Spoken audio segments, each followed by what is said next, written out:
Hello. Hi. Welcome to Unitary Designation. I just had a lovely chat with a couple of friends, and we got to talking about cryptocurrencies and NFTs. and we had an interesting conversation, and I figured I'd share it. So these are some of my thoughts on what crypto and NFTs are. Yeah, I wanted to share some thoughts. So, cryptocurrencies are very. The way I see them is that we have discussions of value, right? We used to barter. You have to go all the way back to like what is currency, right? Because cryptocurrency is a form of currency. So what is currency? Well, it's a form of like I give you two chickens, you give me a boot, right? So it's a form of transactional measure of value, of worth. That's essentially what all currency is. It has no, you can't eat it. It has no functional utility. I mean, I guess the coins are nice to fidget with, but and the pictures on the bills are pretty to look at, I guess. It's essentially a barter medium.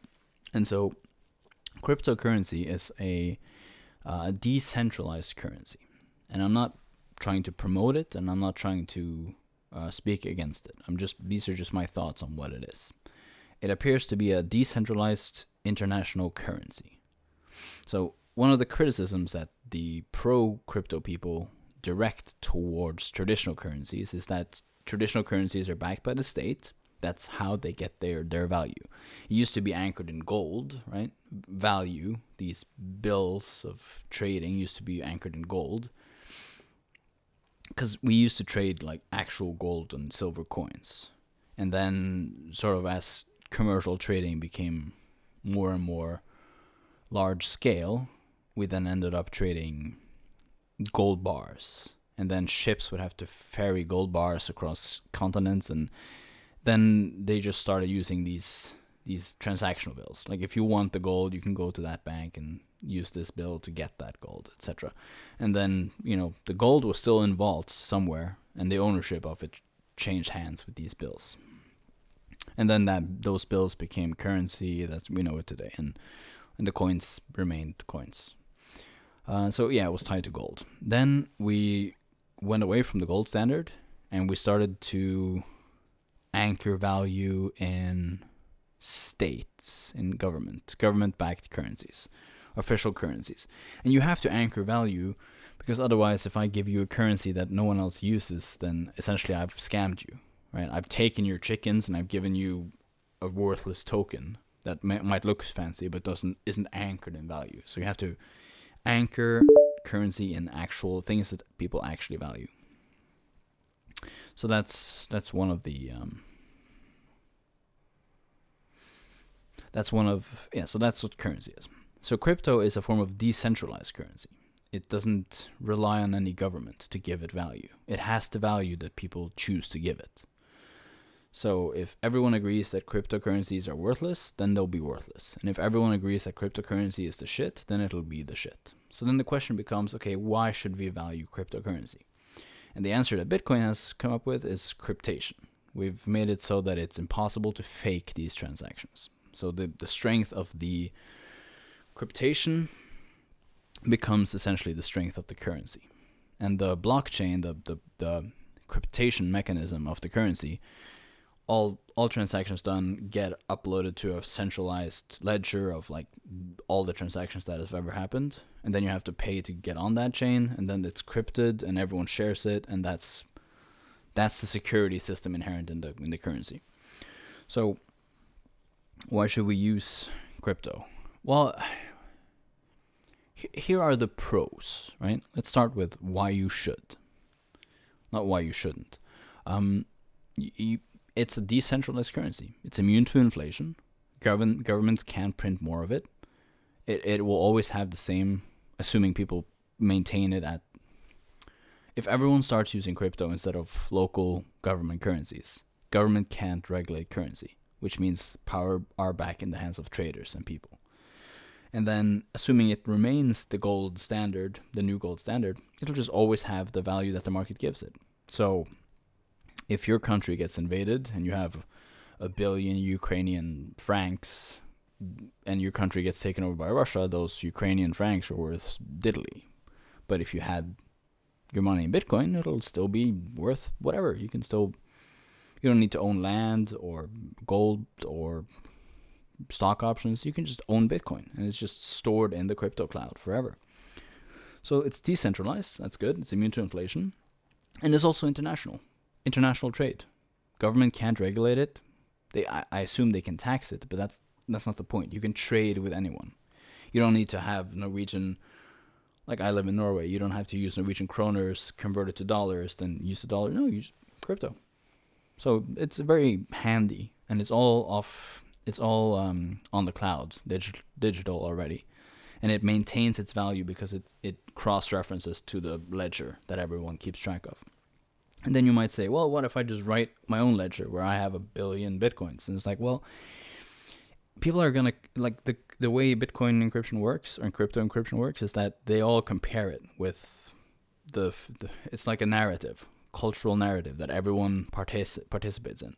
And if I come in and say, I'm the king, then people will cross-reference that to their cultural narrative. And it's like, no, nobody recognizes you as king. You're not king. And then that's the same thing as you saying, I have 1 billion Bitcoin. So it all cross-references the same ledger that everyone sort of maintains. And then you might object, okay, well, what if we attack the ledger? And you can, yeah.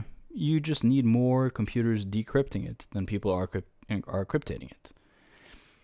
I don't know if that's possible. I don't know if if the computing power exists. Maybe if it becomes the currency, then some hyper-rich nation could destroy it, but why would they? Assuming they have their own assets in the blockchain. But that's beside the point. It's very secure. It's very stable. And then you might say, well, why does Bitcoin currency keeps going up and down in market value? Because it only has the link to actual currency that people choose to give it. Now, like the hype and the promise of this technology becoming baseline ties it to today's currency. So you might invest in crypto, but it's not going to be a realistic investment option for you. This is just what can crypto be. Like the shift from gold standard to like government-backed currency was a historical event. And if people ask you to invest in government-backed currency when gold was the shit, people would be like, I don't know. And it's the same thing, arguably, with Bitcoin. We're moving, if historically we move from government-backed currency to gold, to Bitcoin, then you shouldn't invest now. You should just wait for it to become baseline. If you invest now, you might get payoff, using any kind of crypto you'd prefer. But that's relevant to your personal finances. That's not historic perspective on it. So the problem with, I'm just recounting the arguments that was made in this conversation. What cryptocurrency should we use? And that's a good argument. That's a good point. The problem for cryptos is the same as the problems for religions. The problem for every religion is other religions. And the problems for every cryptocurrency are other cryptocurrencies. It only works to have one decentralized, stable, internationally used trading token. If there are other international decentralized trading tokens and they aren't interchangeable, what is worth what? What is value, right? So having one gold standard would be the dream of every cryptocurrency. To be the only used decentralized inflation immune currency regulated. There's nobody who profits from Bitcoin. There's no central hub of Bitcoin fat catting in the money. It's just a trading system. People profit from it because they mine it. They do the computational work to get the Bitcoins sorted. But then it's just about the maintaining the blockchain and paying to have your thing stapled onto it. And how do you protect against having to pay so much to add to the blockchain that it's no longer worth it? The market regulates it. There's always going to be some computer that will take it for a lower price than the other guy. So the market will regulate the cost of adding your transaction to the official narrative of the chain. So those are my thoughts on crypto. It has a lot of potential historically. 400 years from now, we might all be trading in bitcoins or whatever cryptocurrency you like. The international new world order cryptocurrency, whatever. As long as it's decentralized and its value is not controlled by a government, it'll be the dream of any crypto user. Okay. Should you buy crypto? I don't care. Go nuts, invest 15% of whatever disposable income you have to it if you believe in the technology. If you don't believe in the technology, don't.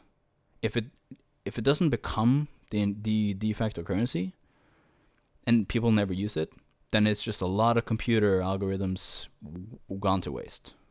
And if it becomes the new global currency, then having a lot of it is really valuable. And that's why it oscillates, because it's either completely worthless or it's like the shit. So, speculate with it if you want. Okay, so what are NFTs? Well, NFTs are different. NFT stands for non-fungible token. And it's essentially, you have a line to get somewhere, like a concert ticket. An NFT is a non-fungible token that demarcates your position in that line.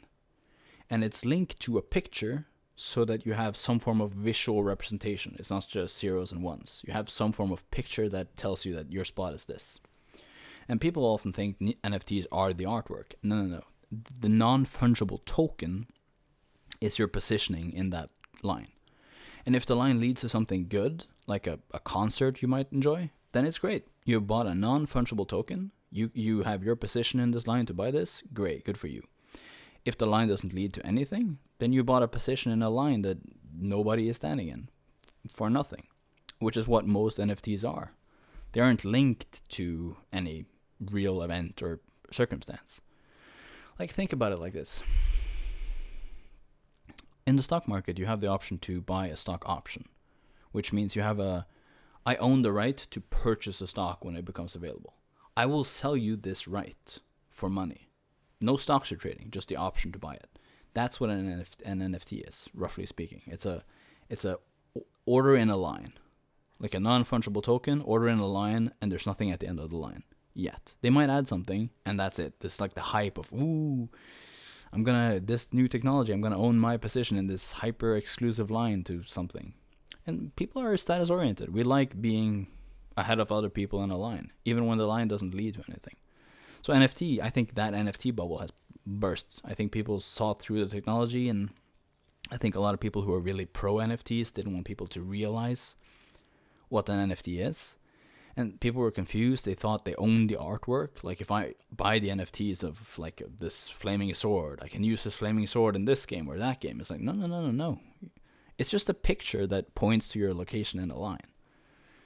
And that's good. If you want to sell tickets for the next Pink Floyd concert, that's great. Yeah, I have my NFTs. I have my non-fungible token for the Pink Floyd concert. I can sell you my position in the line to buy the NFT token. Or PlayStation 5s. I could conceivably buy an NFT in a line to be able to buy PlayStation 5s. And I could sell you that NFT for whatever much you thought the access to the PS5 was worth. That would be great. But that's not what NFTs are used for. So yeah, that was just a few rudimentary thoughts from a conversation I had with a couple of friends about NFTs and crypto. Should you invest in crypto? If you want to, if you think it's a fun technology, you can still mine certain cryptos, which means that tech-savvy people are like, yeah, I like mining crypto. I own a small part of a potential currency. I'm hip. I'm with it, right? That's cool. Go for it. Yeah, if it's worth more than the price of the electricity, go for it. What about the crypto? What about the NFTs? It has potential if you actually add something at the end of the line, but right now it's just one big hoax. People just buying positions in lines that aren't going anywhere. So stay away from that. Yeah, that's it. I have no further questions. I'm nothing further to add. I want NFTs. I want cryptos to be a thing, because I think the idea of having a global, decentralized, a non-inflatable currency, I think that's great. Yeah, it helps people trade fairly. What's not to love? It removes power from corrupt local governments. Not yours, but some corrupt governments. What if people in North Korea had had crypto access? What if crypto was the de facto thing now? No national currencies. Well, they could trade. They could commerce. They could build wealth in their country through trading. The government couldn't do jack. I mean, obviously they could in that case, but in this hypothetical universe where cryptos were already the de facto currencies, or Venezuela, they could trade with their currency and government couldn't do jack. So, could help. It would help. It's not about everyone being equal. It's just about everyone using the same trading token. So it's like the dream of everyone using the same coins for trading, basically. That's what crypto is. That's the dream of it. So can it be realized? Sure. Yeah, they didn't think it was possible 700 years ago, but they didn't have advanced quantum computing or just normal computing. It's very possible. It's very feasible, and because it's linked to real world goods, it's just a bartering system. It's not a dream, it's not utopian, it's just an effective currency converting trading system. So I hope crypto becomes the norm in my lifetime, and if it doesn't, state-backed currency seems to work fine. Yeah. Thanks for watching. I'll see you next time. Bye.